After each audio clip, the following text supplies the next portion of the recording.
Hello, hello, hello, and welcome to Nursing News You Can Use at 5. I'm Tina Baxter, your host. I'm so excited to be here today on this beautiful day, September the 11th, 2024. First off, I want to stop for a moment to give a moment of silence to remember those that lost their lives in the disaster that we had on 9/11 in the World Trade Center.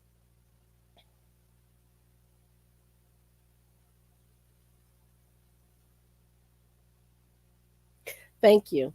Our affirmation for today: I send loving thoughts to all, even those who think of me as an enemy. Love and forgiveness heals us all. I send loving thoughts to all, even those who think of me as an enemy. Love and forgiveness heals us all. And that's from the Louise Hay calendar. I'm very excited about coming up this today on what we have for our news. So exciting things are happening. So let's go ahead and get ready to get into the news. Give me 1 second here. And while we're getting ready to talk about the news, I just wanted to say we do have an event coming up. So, for those of you that are following us on our Alignable page and you are part of our Anderson Alignable Alliance, we do have an event that's coming up, and we'll be going to Scampy's for a munch and mingle. So, if you want to join us for our munch and mingle, head on over to Alignable and look for the Anderson Alignable page and sign up for that event as well. All right, let's get into the news for today. And our first story is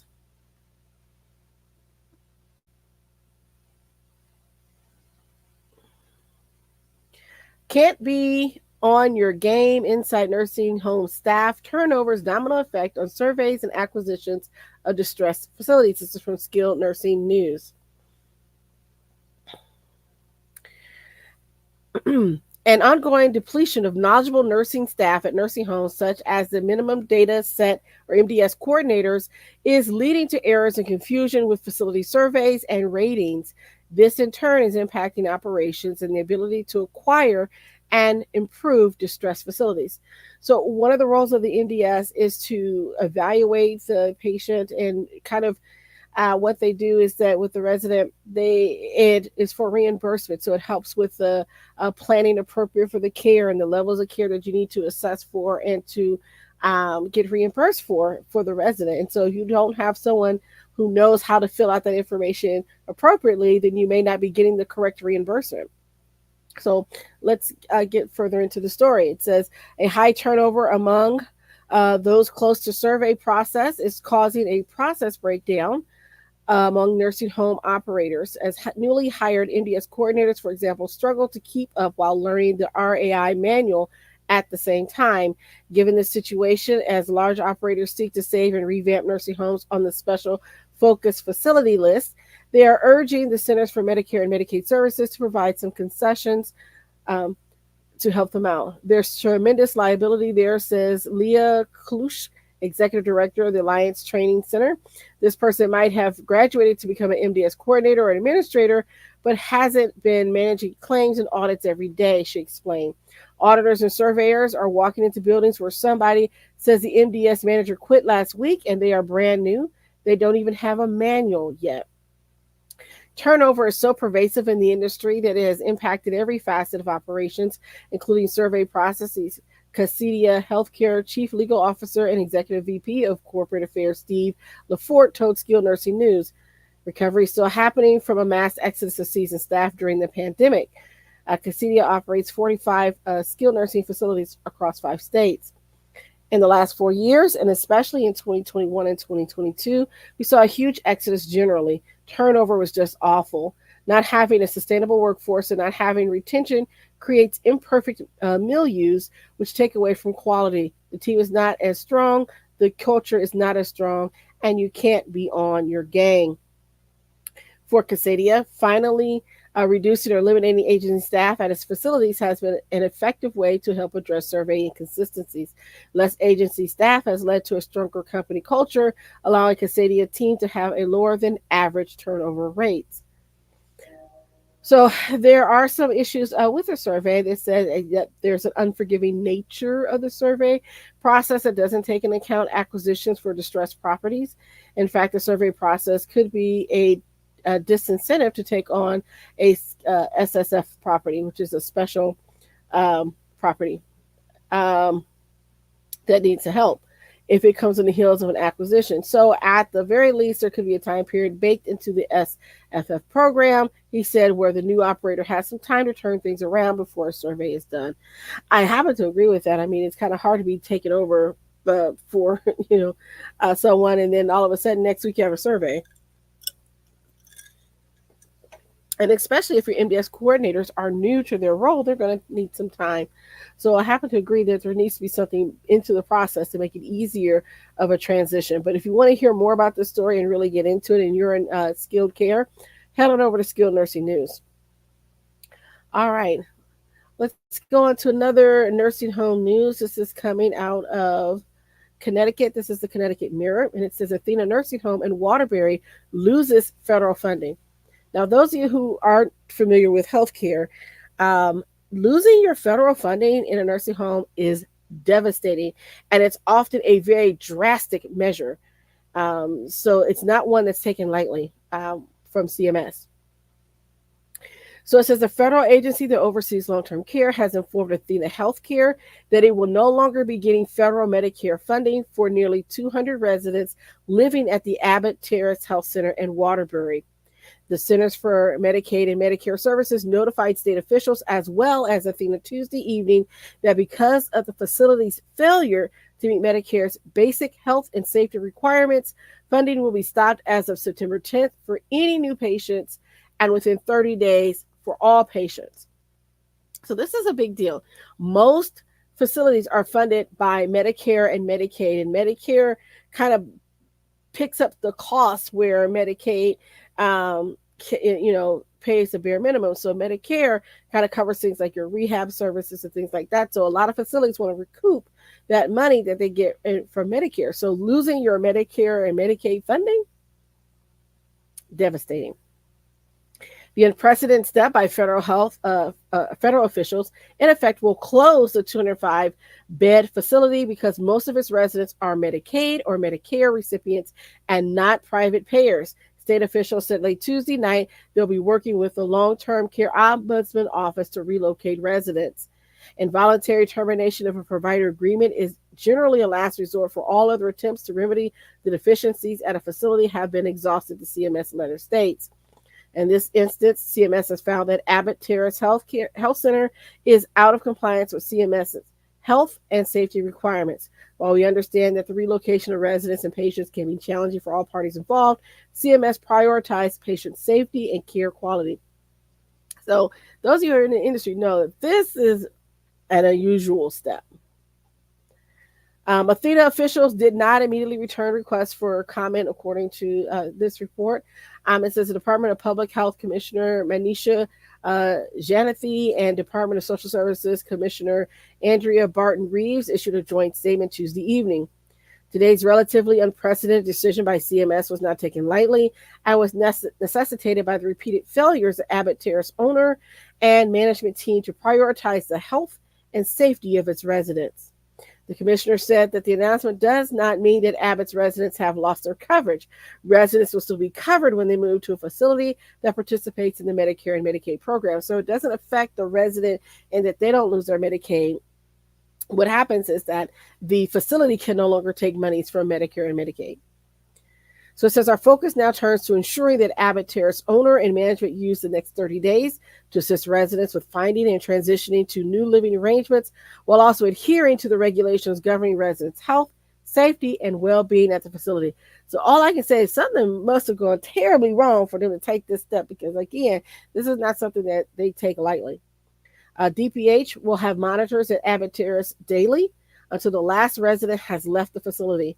Our agencies will also work with the Long-Term Care Ombudsman to help ensure residents understand their rights, explore available living arrangement options, and have a smooth transition as possible to their next home. Mayred Painter, the state's long-term care ombudsman, said the termination raises significant issues about continuity of care, potential displacement of residents, and the well-being of people who live at the facility. The Office of the State Ombudsman is deeply concerned about the recent announcement that Abbott Terrace, a skilled nursing facility in Waterbury, had their Medicare and Medicaid provider agreement terminated. This leaves many residents and their families vulnerable as they face uncertainty and potential distress. State oversight agencies work to ensure that the skilled nursing facilities in Connecticut provide good quality care. However, my office and state oversight agencies can only do so much. It is the responsibility of the facility, its owners, and its management companies to maintain financial stability and deliver quality care. If they're not stable or choose to put profits over the residents in the facility, then the outcome and care concerns can be significant. So I'm curious to see, again, there's no report that I can see at the moment of what it is that may have happened there that caused this. But here is some information that the article was able to provide. So it says state officials have been considering an array of options for Abbott Terrace, including installing a temporary manager or placing the facility in receivership, according to people with knowledge of the discussions. The Connecticut Mirror has chronicled the growing financial problems at Athena over the past 18 months and legislators' concern about the fiscal troubles impacting residents' care. So several employees have contacted the CT Mirror with stories of being unable to pay medical bills and having medical procedures canceled because Athena owed nearly $3 million in employee health care claims. So they're not paying their bills is a big issue. They also owe back taxes to several municipalities and closed 2 nursing homes late last year, the Crestfield Rehabilitation Center in Manchester and Middlesex Health Care Center in Middletown. Athena also recently sold 5 facilities: Newtown Rehabilitation and Health Care Center, Beacon Brook Health Center in Naugatuck, Montues Health and Rehabilitation in North Haven, Sharon Health Center, and Evergreen Health Care Center in Stafford Springs to National Healthcare earlier this year. Abbott still owns 14 long-term care facilities, including Abbott Terrace. State officials have been discussing whether there will be a need to place other facilities in receivership. So it sounds like they have financial difficulties and they're not able to meet their obligations to take care of their residents, according to what CMS is saying. So if you're in Connecticut and you have anything to add to this story, you've been following it, let me know what's happening. Because I said, it's one of those things that it's very rare that they take this step. So something must have really happened. Okay, so let's talk about a little bit of political stuff. We don't get too political on this show unless it pertains to healthcare. And so let's talk about this. This is from National Review. And we talked about last week about ex-Mayor Cuomo having to go to the Senate and a hearing. Let's talk about it. So, fiery hearing exchange, Cuomo admits he never consulted health officials on nursing home directors. So I want to stop here because I just attended a seminar with a nurses attorney group. And one of the things we were talking about is that having nurses in the political system can really be a boost, because who else understands social determinants of health and how patients are impacted and what the healthcare implications will be to certain bills and actions that you take. And so my question is, why wouldn't you consult with the officials, health officials? So let's get into this, see what it says. Former New York governor, excuse me, I said mayor, I meant governor. Former New York mayor governor, I said mayor again. Former New York governor Andrew Cuomo admitted during a congressional hearing that he did not consult public health authorities before his administration ordered nursing homes to allow COVID-positive patients into their facilities. Representative Brad Winstrup, representative from Ohio, chairman of the coronavirus subcommittee, sparred with Cuomo over his March 25, 2020 directive ordering New York nursing homes to take in patients who had tested positive for COVID to relieve pressure on hospitals.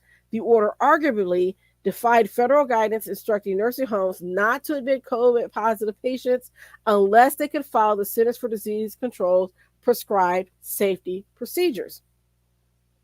This is important. Because obviously, yes, we want to save, the hospitals and keep the beds for the sickest patients. This is the height of the pandemic. But you also want to create more. And if the facilities, and we know, hindsight, that nursing homes were not prepared for this, nor were hospitals, but nursing homes in particular. And let's add to the fact that most of the resources went to the hospitals, not to the nursing homes. So they didn't have the protective equipment that they need a lot of times. They had a lot of hard time getting it because they were last on the list to receive the necessary supplies. This is a documented fact. So I can understand why they would have questions about this, but let's go forward. Winstrup repeatedly asked Cuomo if he called public health authorities to ensure the order complied with federal guidelines, and Cuomo conceded that he did not, while noting that the New York State Health Department was constantly putting out public health guidance early in the pandemic. Cuomo appeared before the House Select Subcommittee on the coronavirus pandemic after the panel reviewed over 500,000 documents. Woo! That's a lot of documents. And brought in Cuomo and numerous top officials from his administration to testify behind closed doors and search for pandemic practices. Today's hearing is focused on New York and the March 25th, 2020 directive from the New York State Department of Health issued under Governor Andrew Cuomo's leadership. You are the leader. The buck stops with you, or at least it should. It's important to look at your administration's record. 2 weeks after you learn about the order, your office changed the methodology of how nursing home fatalities were categorized. You removed out-of-facility deaths that occurred at the hospital, altering the full accounting of nursing home deaths, he added. The resulting order caused coronavirus to spread in nursing homes and caused thousands of extra deaths during the pandemic, while Cuomo was being hailed by national media organizations for his leadership. More than 9,000 individuals were admitted and readmitted to nursing homes thanks to the order. Defiant and well prepared, Cuomo began his testimony by accusing House Republicans of peddling former President Donald Trump's talking points about the nursing home order and claimed Trump's administration weaponized the Justice Department against his state to deflect blame on how he handled the coronavirus pandemic. So again, not to get all political, but there was some back and forth, and there has been a lot of criticisms on how the previous administration handled the pandemic. So we'll see. But I bring this up because in the midst of all this going on, you still have individual nursing homes that need to move forward, put together plans. We are learning from this. And so there's more to hear from this. I don't have time to go into this entire story, but please take a look at this and head on over to National Review to kind of look at that. And so it's a big back and forth. And if you want to look at those hearings, do so. All right, let's go on to this story. And again, not to get political, this story kind of came out because of stuff that was happening on the national debate, the presidential debate, and it was kind of brought out some things about Springfield, Ohio. But I kind of wanted to share some information from a reputable news source about it because it affects healthcare. And again, this is because it's healthcare related. I tried to stay away from politics as much as possible, as you are well aware. Okay, so it says Governor DeWine announces healthcare and public safety support for Springfield and Clark County. And I think this is great. This is from Peak of Ohio. And I have to say, I'm glad they're doing that. I know I work in an area where there's a lot of immigrants from not Haiti, but another nation. And I won't mention it because I don't want anything to happen because of that. And so I understand the need for having the resources available to take care of them when you have an influx of immigrants and refugees coming to you. So it's important. Okay, so Ohio Governor Mike DeWine yesterday announced new state support for the city of Springfield, which is dealing with significant stress on its healthcare and public safety systems due to the influx of thousands of Haitian migrants over the last several years. So first of all, this isn't something that happened like yesterday. This has been going on. It's several years. So I want people to understand that this is not something that just happened yesterday. This has been an ongoing thing, an ongoing process. He says, I want the people of Springfield and Clark County to know that as we move forward, we will continue to do everything we can to help the community deal with the surge of migrants. The federal government has not demonstrated that they have any kind of plan to deal with the issue. We will not walk away. The influx of Haitians to Springfield and Clark County has significantly impacted local primary care providers due to the increased number of patients and the need for more translation services. In general, migrants from Haiti have had little to no healthcare services prior to arriving in the United States, including vaccinations. Governor DeWine announced today that he is dedicating $2.5 million toward expanding primary care access for everyone living in Springfield. Governor DeWine has directed the Ohio Department of Health to work with Clark County Health Department and other health care providers in this effort. So I again, that's why I'm bringing this up, because they're going to need some more resources. I'm glad that they are putting that into place, and someone who's worked with immigrants and things like that. We have a very high immigrant population in where I work in a clinical practice. I think it's important that we stay ahead of these things and anticipate that. And as a person who works in public health and helps with trainings and TBs and all that kind of stuff, I try to keep abreast of what's happening. So I think that's a wonderful thing that they're doing to make sure that they help provide the care. And it can only help the community, because if you have more primary care resources, don't you think that's going to help everybody else too? Let's think about that. So, yeah. And so they're calling on the federal government as well to step in and help out. So we'll see. But I just wanted to share that story because it does affect public health and they're neighboring in Ohio. All right. Okay. So, going back to the Cuomo story, just a little bit more on that. This is from the New York Times, and it says the House panel fought Cuomo's COVID response in nursing homes. And so it says a congressional report released Monday criticized former Governor Andrew M. Cuomo's handling of the early days of the COVID-19 pandemic, particularly his administration's efforts to conceal the true number of New Yorkers who died in nursing homes and shift the blame for the deaths. So the report also details how top advisors to Mr. Cuomo, a Democrat, influenced the conclusions of the report for the health department months later in an effort to deflect blame for the deaths in the nursing homes. Mr. Cuomo resigned in August of 2021 amid sexual harassment allegations, which he denies. He is scheduled to testify before the subcommittee on Tuesday, so he did that, and so this is the other story is a follow-up to that. But what I find is interesting is that more and more that they're going into this. They looked at over 550,000 pages, which the other story said 1 million. So there's a lot. Okay. So between March 2020 and February of 2021, more than 13,000 nursing home residents died from the virus in New York. So this is why this is such a big deal. And again, it seemed like during the time, and we all lived through this, it seemed like during that time there was so much information out there and misinformation, and we weren't sure what the information was. And so these things are going to continue to happen, to look into what happened and how we can make it better. And then, of course, if there's someone to hold accountable, to do so as well. So we'll see what happens. We'll keep following the story and I'll give you updates as they come along. All right.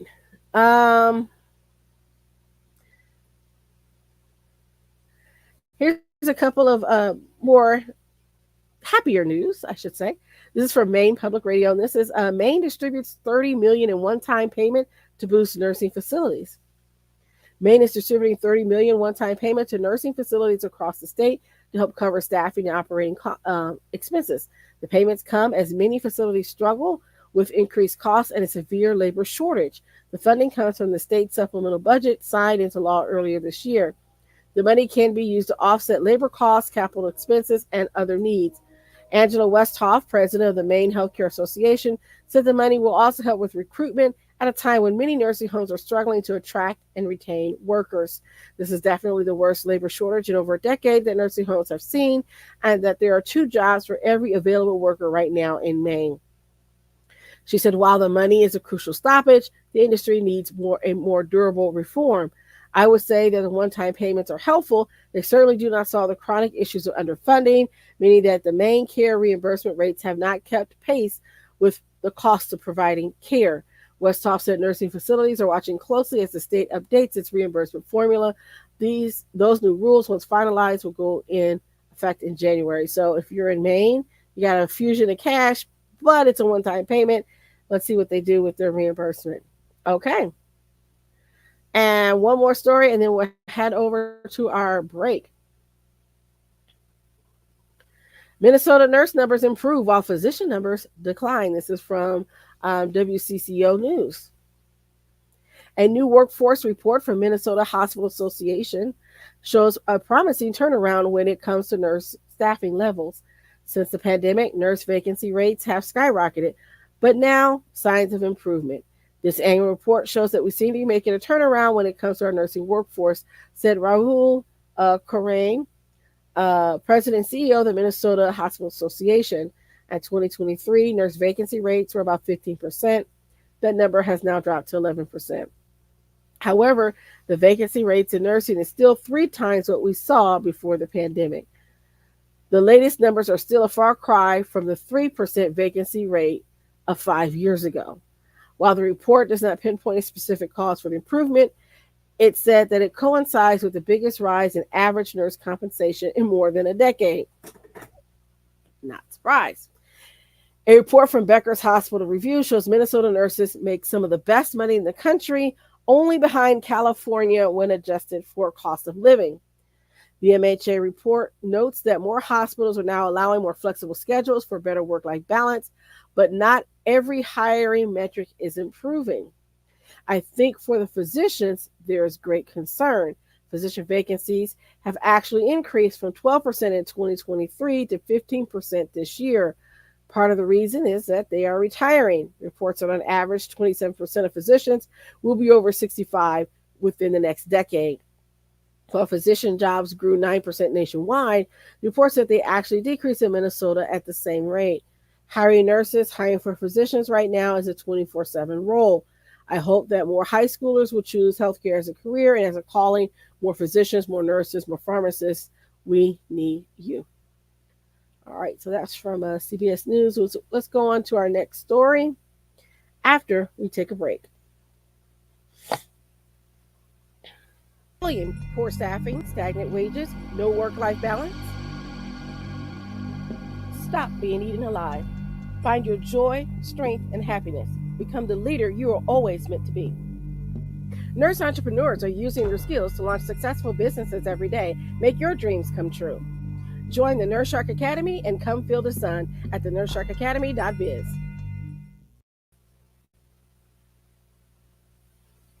All right, let's get into our next story.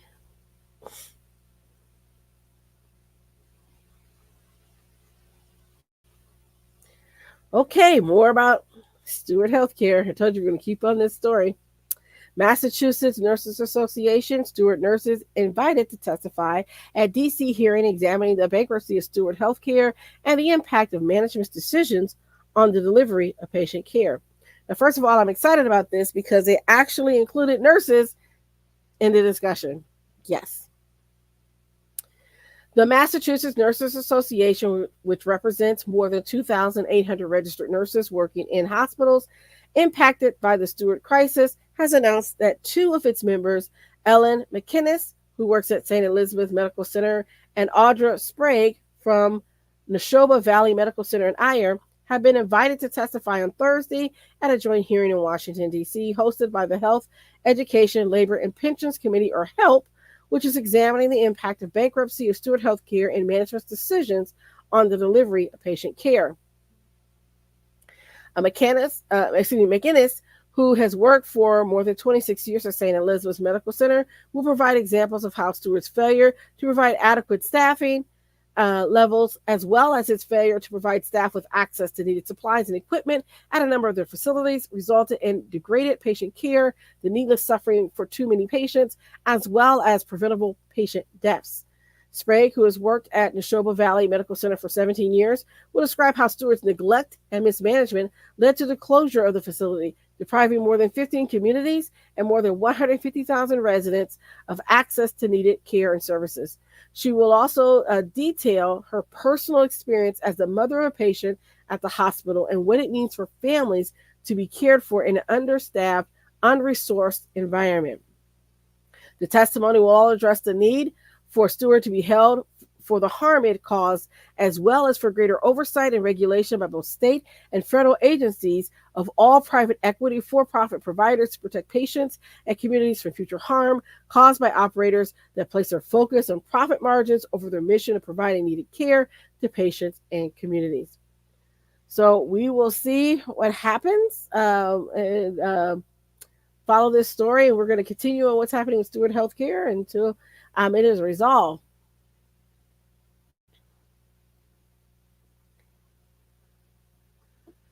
Okay, so remember last week we covered the story about the gentleman that unfortunately was found unalived at a nursing home?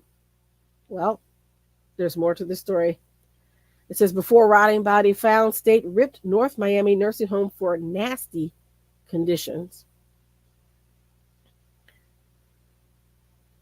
1 month before the body of an elderly man was found decomposing in the closet of a North Miami nursing home, Florida health regulators rebuked the home for failing to treat residents, quote, in a dignified manner and with respect, accusing caregivers of mocking residents who can't feed themselves and feeding others what one resident called lousy food.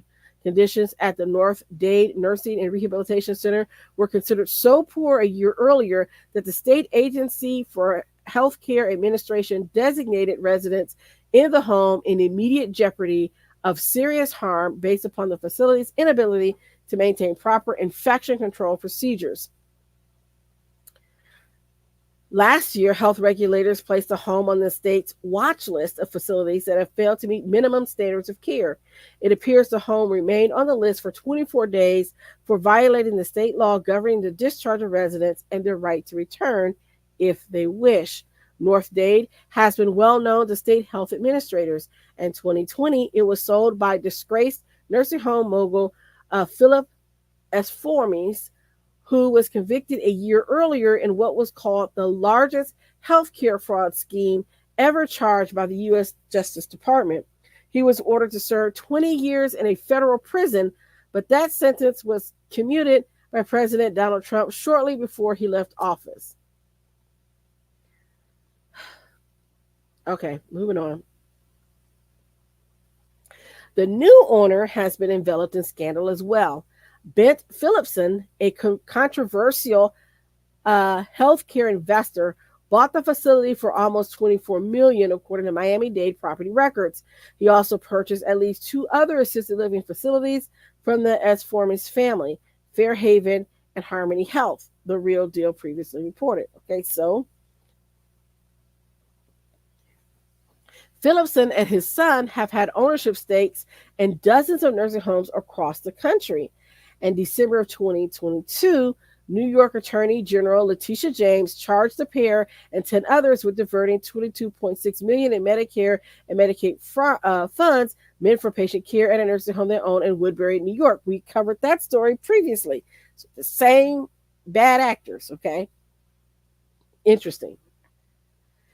In March of this year, a Nassau County Supreme Court judge ordered Phillipson to be removed as owner. So this is one of the reports from CMS. It says observation on 7:29 a.m. revealed resident number 134 in bed asleep. The resident had with 45 cubic centimeters per hour a water flush, 40 cc's an hour. The resident receiving some of this kind of blacked out at 1 liters per minute via something with a humidifier bottle dated. The bag on the canister was dated, so it looks like the things were not changed. So they blackened out some of those things, so it's really hard to see, but it looks like they had old stuff running and they didn't change out the canisters and things like that. Though the healthcare agency, often called AHCA, has documented a litany of violations at North Dade over the last 5 years, elders and their family members considering their home might have had real trouble understanding the citations. Exactly. Because AHCA uses redaction software that often makes it impossible to discern the documents, which is what I was doing, trying to read it, and it's like, can't read that. Where virtually all dates, diagnoses, body parts, in other words, are blacked out, even though the agency already protects the identities of the residents. One family told the Herald that their short lived experience at the home was frustrating and disappointing. Claudia Car- Carvajal, 76-year-old mother Maria, had been in the end stages of colon cancer, and the family members decided to move her to North Dade Nursing and Rehabilitation Center in late February. She told the Herald her mother needed 24-hour care, and the family had to accept that she needed the kind of attention only a nursing home could give. After a couple of days, Carvajal and her sister visited their mother at the home. Truly, that place is the most depressing you can imagine. The smell was horrible. The place was dirty. The people who worked there lacked humanity. Her mother only lived at the facility for about a week before she fell, prompting staff to call 911. Uh, she says that the staff was so disorganized that no one could even tell her how her mother fell or what exactly led up to the 911 call. It took about a month to get her mother's belongings back. She said her mother was taken to Jackson Memorial Hospital, and when she recovered, she pleaded with the social worker to place her mother in a different home. She ended up elsewhere, and she said the new facility made a world of difference. She said she wasn't too surprised when she learned that a man's remains had been found inside a closet. She said it did make me very sad knowing my mother was there, and it could have very easily have been her when she lived there. Administrators at the nursing home did not reply to a request for an interview by the Herald. The Agency for Healthcare Administration did not respond to an email from a Herald reporter. So, as previously reported, on September the 2nd, the body of 71-year-old Ellen Etienne was found decomposing in a nursing home storage closet. Etienne, who suffered from dementia, had been reported missing on August the 22nd. Ruth Etienne, the man's granddaughter, told the Herald he was suffering from an aneurysm. Which is, okay, so he had an aneurysm. How did he end up in the closet? That's what I don't understand. So yeah, this is really sad. We'll continue to follow up with this story. There's other instances about this nursing home. Gosh, this is terrible. It says the inspectors also witnessed one resident who was not wearing pants and was exposing himself while other residents were eating. I need some clothes. The man identified as resident 48, and when questioned by inspectors, when a nurse called for help to dress the man, no one responded. It took a while for staff to take the man and get him clothed. The report said inspectors watched as another resident propelled himself on his wheelchair with his feet, which had no socks or shoes. Reacting to the staff's treatment of residents, the nursing home director told inspectors, "We need you to end service or training on dignity." The inspection, which was completed on August 1st, faulted the home for failing to offer residents an appropriate diet. One woman, identified as resident 186, called the food lousy. They gave us a ham and cheese sandwich on Sundays. Who wants to eat a ham and cheese sandwich on a Sunday? As it turns out, resident 186 was on a limited fat diet. A review of the home's menu confirmed that the residents complained. 3 weeks in a row, residents were given hot roast beef sandwich or hamburger with french fries or a baked potato and either buttered carrots or chilled beets for both lunch and dinner on Sunday. The home's dietary manager also confirmed residents weren't happy about the menu. She stated residents were complaining about the same food being repeated and there was no change. The dietitian told inspectors she had asked the food company to vary the food choices, but the report says changes were not made to the menu. The report cited the home's lack of cleanliness in the kitchen. A microwave oven that was used to warm food for the residents was found to be not clean and had brown, dried substances and contained brown-like rust stains. After the inspection, monitors also noted issues with residents' care plan, no access to dental care for another resident, improper drug storage, and safety hazards. In the August report, the home was cited for failing to provide proper care for residents. Among the missteps mentioned in the report, one woman, resident 186, was found sitting in bed watching television without what appeared to have been her dentures. When they asked where they were, the woman said, "I have not seen the dentist since I have been here. I want to see the dentist." The nursing home records confirmed she had never seen a dentist. A year earlier, HCA inspectors faulted the home for several additional lapses, including the presence of strong odors and an unclean, disrepaired, and unkempt appearance throughout the facility. Said in fact, the inspectors were so concerned by what they saw that day that they designated all 209 residents at immediate jeopardy of life-threatening harm. Details of what inspectors saw are redacted in the report, except that some kind of monitoring equipment was being shared by multiple residents, leaving them at risk of contamination. And March 23rd of 2023, a report says the floor of a resident in 146 was noted to be covered in something the state redacted and in need of house cleaning. The same day, inspectors reported seeing a long line and crack in the ceiling with brown rust-like water spot in the ceiling. The toilet in resident 51's room was in disrepair with loud running water. The maintenance director promised to work on it and fix it. The previous year, in October 2022, inspectors faulted the home for failing to timely report suspected abuse, neglect, or theft, and report the results of the investigation to the proper authorities. So again, this is not to beat up on nursing homes, but in this particular case, this nursing home, there's something going on there. You need to look at it. Okay.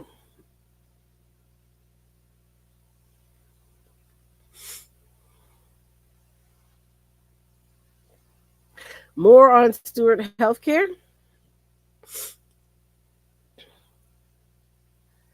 Let's talk about the hospitals in Miami. So this is a little bit different. Who's taking over 5 Miami hospitals in huge bankruptcy case? Changes are underway. So we've been focused on Massachusetts, but now let's go down to Florida. Palmetto General, North Shore Medical Center, and 3 other South Florida hospitals owned by a healthcare company in bankruptcy are changing hands. Steward Healthcare System is handing over its Miami-Dade and Broward hospitals to its landlord, which has tapped Healthcare Systems of America Florida, LLC, to help it temporarily run the hospitals as interim manager until it finds a long-term operator. Records show that the company was registered August 18th in the state of Nevada. Hialeah Hospital, North Shore Medical Center in North Miami-Dade, and Florida Medical Center in Lauderdale Lakes. The decision is part of a deal Steward Health made with Medical Properties Trust, which owns the land the hospitals sit on, to get out of its lease and keep hospitals open in South Florida and other states. The arrangement, still being finalized, was given okay to move forward by U.S. bankruptcy judge Christopher Lopez in Houston Bankruptcy Court Wednesday, with a final hearing set for September the 17th. The judge on Tuesday approved the sale of Steward's 3 Florida Space Coast hospitals to Central Florida's Orlando Health for $439.42 million in cash. So again, just keeping update what's happening with Steward Healthcare. All right, let's go ahead and take another brief break, and then we'll come back for the rest of our stories. Tired of feeling trapped in a job that no longer fulfills you? Is your nursing job no longer the fun-filled adventure you imagined? Find your passion again through nurse entrepreneurship. Step out into the light and come feel the sun. Join the Nurse Shark Academy today at thenurssharkacademy.biz and come feel the sun. All right, let's move on in our news. Let's get to some happier news. But first, this story I did want to cover. This is an article that I found interesting from Medscape, and it happened to come up on my feed, and I thought, interesting. Let's talk about this. It says the silent exodus are nurse practitioners and physician assistants quiet quitting. So while she cared deeply about her work, Melissa Adams, a family nurse practitioner, and it looks like they probably have another name because it has an asterisk by it, in Madison, Alabama, was being frequently triple booked, didn't feel respected by her office manager, and started to worry about becoming burnt out. When she sought help, the administration was tone deaf, she said. When I asked about what I could do to prevent burnout, they sent me an article about it. It was clear to me that asking for respite from triple booking and asking to be respected by my office manager wasn't being heard. So I thought, how do I fly under the radar and get by with what I can? That meant focusing on patient care and refusing to take on additional responsibilities like training new hires or working with students. You're overworked and underpaid, and you start giving less and less of yourself, Adams told Medscape Medical News. Quiet quitting, defined as performing only the assigned tasks of the job without making any extra effort or going the proverbial extra mile, has gained attention in the press in recent years. A Gallup poll found that about 50% of the workforce were quiet quitters or disengaged. It may be even more prevalent in healthcare, where a recent survey found that 57% of frontline medical staff, including NPs and physician assistants, reported being disengaged at work. Hmm. So that gave me pause to think about that, because we're often in environments where they're encouraging us to see more patients in shorter period of time, take on more complex cases, and the compensation has not matched the expectation of the amount of work. I say this because I just had a conversation with a recruiter, and they asked what my salary requirements were, and I told them what they were. And then they decided to make this whole case of, well, you can make almost that, right? By, we'll give you a base salary that's a significant pay cut from what I'm getting. Then you can see more patients and therefore get a bonus for seeing more patients. Oh, and then you can be on call and choose to pick up on call. So if you pick up on call, you'll get more money. So you might get somewhere close to that, but nowhere near the number that I quoted. And then they were surprised that I decided not to move forward with any further conversations. And basically, I'm meeting with this person because I meet a lot of nurses. People say, hey, do you know if anybody's hiring? So I like to pass it along. So I wanted to find out what the job was so that I can put it out to my network to see if anybody needs a job, because I wasn't really looking, but he reached out to me. So I'm like, okay. And that's, yeah, that was the conversation. So when I see that, and then I see articles like this, is there no wonder that this happens? And I've actually have talked to a couple of people, and I'm like, I've done this before. I've worked, and a lot of it's long-term care. I've worked in long-term care. I've done all that before. I know what the job is. So you can try to make it pretty and shiny and all that you want to do, but I know what the job is because I've done it. And so for them to come back and lowball somebody, and I'm like, yeah, not feeling that. And you wonder why you get this happening, this quiet quitting. So here's what they say are some of the potential causes for quiet quitting. So NPs, PAs out there, if you're listening, let me know. Again, you want to be anonymous, go ahead and be anonymous if you're in that quiet quitting. This is what they say some of the causes. Unrealistic care expectations. They ask you to give your all to your patients, handle everything, and do it all in under 15 minutes, since that's how much time the appointment allows, Adams said. Lack of trust or respect. Physicians don't always respect the role that PAs and employees play in a practice. Dissatisfaction with leadership or administration. There's often a feeling that the PA or NP isn't heard or appreciated. Dissatisfaction with pay or working conditions. And then moral injury. There's no way to escape being morally injured when you work with an at-risk population. You may see someone who has 20 to 24 determinants of health, and you're expected to schlep them through in 8 minutes. You know you're not able to do what they need. So what does quiet quitting look like? Terry Smith, an NP, again, probably not her real name, an NP at an academic medical center, outpatient clinic in rural Vermont, says that while she feels appreciated by her patients and her team, there's poor communication from the administration, which has caused her to quietly quit. I stopped saying yes to all the normal committee work and the extra stuff that used to add a lot to my professional enjoyment.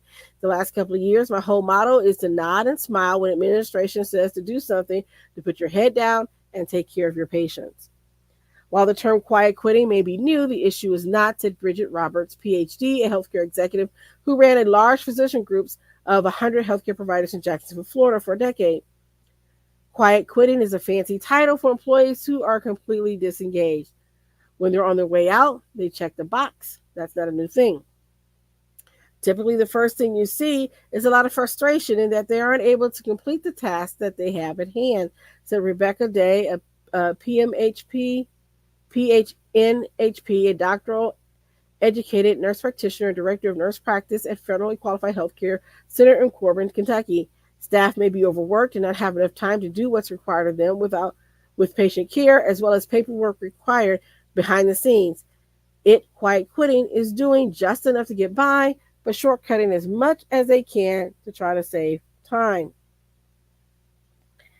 So those kind of shortcuts may affect patients, admits Smith.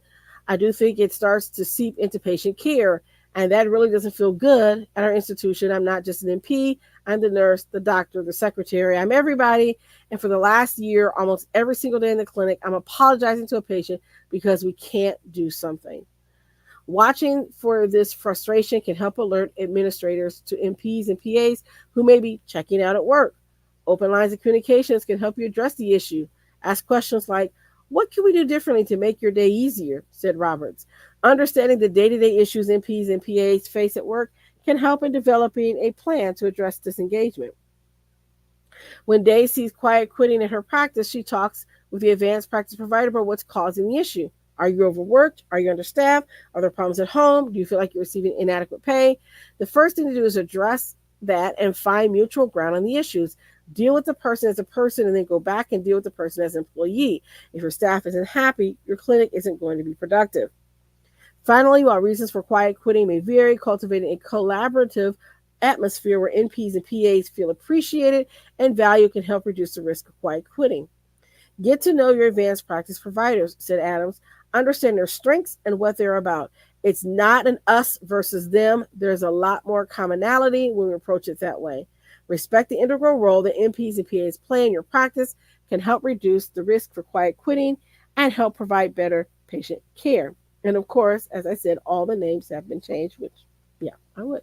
So let me know what you think about this as a phenomenon. But I thought this was quite interesting because I never actually thought of it that way in healthcare. So I haven't really thought about it of quiet quitting in healthcare. So let me know what you think because I'm curious about that. Yeah. All right. So good news for right here in good old Indiana. This is from Inside Indiana Business. And it says that University of Southern Indiana College of Nursing receives a $6 million gift. So congratulations to them. Wednesday's announcement is the latest investment in health education of USI. It follows a $1.49 million federal funding award for the Southwest Indiana Area Health Education Center. That money will be distributed over the next 3 years to continue the Indiana SANE Training Project. The SANE Training Project provides advanced nursing education to increase the number of trained forensic nurses or sexual assault nurse examiners or SANEs in rural and medically underserved communities. In June, the CNHP was awarded $5 million to continue its geriatric workforce enhancement program for an additional 5 years. It is the largest federal grant in the college's history. USI said it will continue to partner with Evansville-based Deaconess Health and family medicine residency and geriatric fellowship programs to focus on integrating geriatrics into primary care. So I think that's wonderful. So I just want to share that little bit of news since I'm looking up for the state of Indiana. Okay. And here is our nurse making a difference. So I had to look this up because I came across this article today and I thought, who are these people? Who are these wonderful women? And how can I get to know them? So it says startup melanated healthcare to scale with tech stars. So this came out of Biz Women article. And it says, this is a story about resilience. A year ago, Melanated Healthcare barely missed the cut to be one of the startups invited to take part in the Techstars Detroit, powered by JP Morgan. This year, co-founder, CEO, Lucretia Sewell and her team found out they had been chosen for this year's cohort back in July, have been fast-tracked to the screening committee. The program begins this week with 2 weeks of in-person sessions before going remote for the duration leading up to demo day on December 5th. I'm really excited, especially having the opportunity to potentially penetrate other markets outside of Kentucky and really expand. Having that exposure will be a great opportunity for us to scale. Sewell, who added that she had received some advice about Techstars through two of the program's alumni, Akhil Suresh Nair of Xena Intelligence and Stevens Bonheim of Feed Coyote. Founded in 2020 in Louisville, Melanated Healthcare offers a platform for digital health, as well as credentialed telemedicine practice that connects Black, Indigenous, and people of color, as well as others in underserved communities, to health professionals. The company's app has had more than 16,000 downloads, Sewell said, and launched both on Android and iOS in 2021. In 2023, the company was named one of our 2023 KINO on Fire Awards under the category of the disruptors. So I want to say congratulations to this. And by the way, the owner, the founder, I did find this out, which is why she's on this show, is a nurse. She's a doctor of preparedness. So there you go. So we have some nurses that are doing it in technology, and I think that's wonderful and great. So that's going to end our show for today. I want to thank you all for tuning in. We're going to have some exciting things happening coming up the rest of this month. So just take a look at the NurseSharkAcademy.biz and also at Baxter Professional Services Health Education.com. And you can find out all that great information. I want to thank you for tuning in. If you're watching us on YouTube, don't forget to like and subscribe and to hit the notification bell. And if you're watching us on Facebook, leave us a comment and follow us on our social media. Thank you and see you next week.